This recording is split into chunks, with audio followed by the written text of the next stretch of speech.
urinary cyst, pwede ko siyang pauwiin. Tapos kung okay na siya mag-dede, kumusta siya mag-dede? Okay naman, good sack naman siya. Wala naman tayong problema sa pag-dede niya. Ayun lang. Sige. I'll give you time to think it over. Dito ka muna. Balikan kita. I-rounds ko lang yung ibang baby. Sige, pag-isipan mo ha. Siguro pwede mong tawagan yung husband mo. Tanong mo sa kanya. O yung kausapin ko kung ano. Sige, tawagan mo. Sino ko lang ibang baby?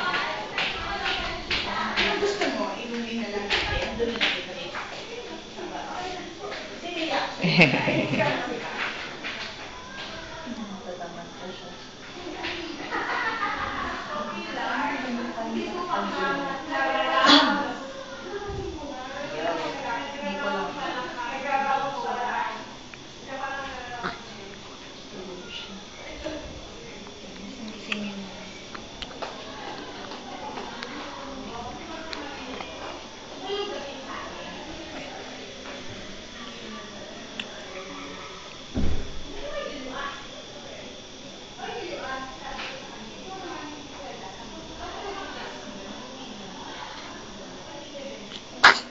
Eh!